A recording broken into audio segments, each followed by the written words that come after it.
आज बजट है और सरकार बड़े बड़े दावे जरूर करेगी, दम्भ भरेगी, लेकिन विशुद्ध रूप से ये बजट जो है दिखाता है कि सरकार ने जमीनी हकीकत से मुंह मोड़ने की कोशिश करी है। पूरे बजट में कोई जिक्र नहीं है बेरोजगारी का, महंगाई का, गरीबी का और कुछ ही लोगों के हाथ में सारे संसाधन होने का। यह अलग बात है कि इस बजट ने सरकार का असली चाल चरित्र और चेहरा सामने लाके रख दिया है। जब बजट प्रस्तुत होता है अगले साल के लिए, तो इस वित्तीय वर्ष का जो असल में खर्च हुआ है, अनुमानित एक होता है और जो असल में खर्च हुआ है उसके बारे में भी असलियत बयां करता है। मोदी सरकार ने कृषि पर, प्रधानमंत्री किसान सम्मान निधि पर, शिक्षा पर, स्वास्थ्य पर, आदिवासियों पर, दलितों पर, मनरेगा पर लगातार पैसे में कटौती करी है।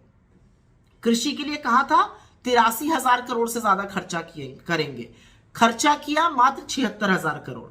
पीएम किसान सम्मान निधि 68,000 करोड़ खर्चा करने थे, खर्चा किया मात्र 60,000 करोड़। यही नहीं, वित्त मंत्री कहती है 11 करोड़ किसानों को इसका फायदा मिल रहा है। 11वां इंस्टॉलमेंट आया है और मात्र 3 करोड़ 80 लाख किसानों को इसका फायदा मिल रहा है।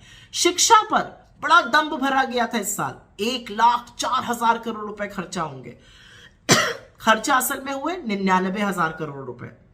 स्वास्थ्य पर 86,606 रुपए करोड़ रुपए खर्चा करने थे, खर्चा किए मात्र 77,351 करोड़।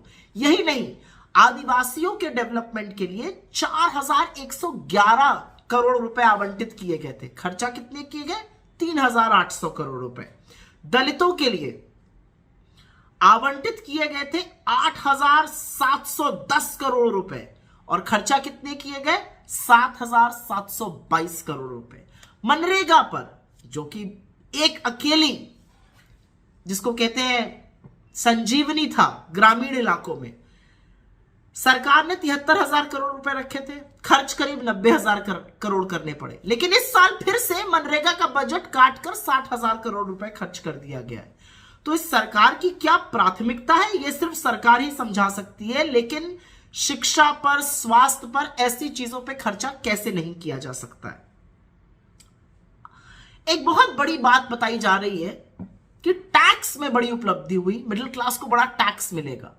मिडिल क्लास को जो टैक्स देने की बात है वो 35,000 करोड़ का नुकसान होगा सरकार को, लेकिन सरकार जो नए लोग टैक्स में आएंगे उससे 30,000 करोड़ रुपए कमा लेगी।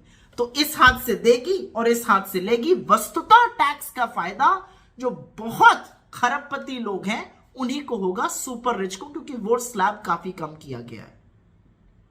भारत जोड़ो यात्रा का असर तो दिखा इस बजट में। वित्त मंत्री ने बोलना ही शुरू किया कि सबको ग्रोथ का अंश मिलना चाहिए। ये वो कह रही हैं जिनकी आंख और कान के नीचे 1% आबादी 40% संसाधन और वेल्थ पर बैठी हुई है। फिर कहा गया 80 करोड़ लोगों को 1 साल और मिलेगा मुफ्त का अनाज। आप देश को इस कगार पर ले आए कि 80 करोड़ लोगों को देना पड़ रहा है मुफ्त का अनाज। वित्त मंत्री ने कहा 2014 से लोगों की बड़ी अच्छी स्थिति हो गई है। भाई कैसे हुई है? ग्रोथ कम हो गई है, इन्फ्लेशन बढ़ गया है, गरीबी बढ़ गई है, लोग सुसाइड कर रहे हैं। सुसाइड करने वालों में किसान है, 30 किसान रोज सुसाइड करते हैं। डेली वेज लेबर मतलब दिहाड़ी पर मजदूर सुसाइड कर रहा है। ये कहनी बहुत अच्छा हो गया, तो बिल्कुल आंख पर पट्टी बांध ली गई है। फिर इन्होंने कहा पीएम आवास योजना पर 48,000 करोड़ रुपए दिया गया था, वो बढ़ाकर 77,000 करोड़ कर दिया गया। इस साल वो और बढ़ा के करीब 80,000 करोड़ कर दिया गया। मैं आपसे सवाल पूछना चाहती हूं, 42 लाख कम घर बने हैं, टारगेट से 42 लाख कम घर पीछे है, तो पैसा ज्यादा क्यों दिया जा रहा है? क्या इसलिए दिया जा रहा है क्योंकि खर्चा ज्यादा हो रहा है? फिर उज्ज्वला की बात हुई, हमने उज्ज्वला के इतने कनेक्शन दे दिए। अरे 90 लाख तो जिनके पास उज्ज्वला के कनेक्शन है वो दूसरी बार अपना सिलेंडर ही नहीं भरा पाए हैं। एक ही सिलेंडर भरा पाए थे, फिर दाम ऐसे बढ़ाए कि वो इस लायक नहीं रहे।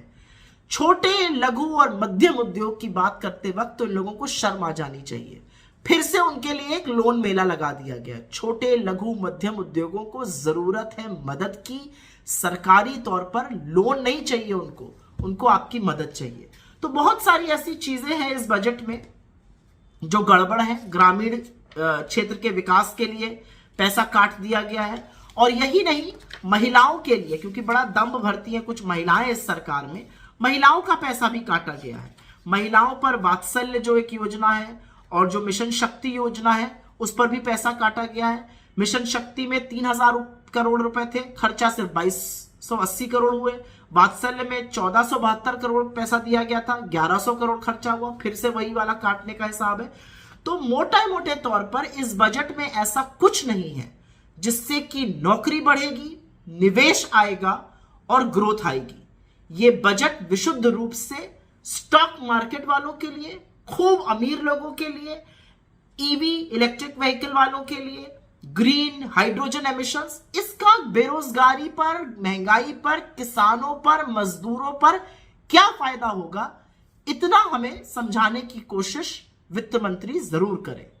बिना उसके ये आधी अधूरी बातें हैं, ये खोखले दावे हैं, ये बड़े बड़ी डींगे भरते हैं, लेकिन वस्तुतः खर्चा उन आंकड़ों से बहुत कम करते हैं जरूरी चीजों पर।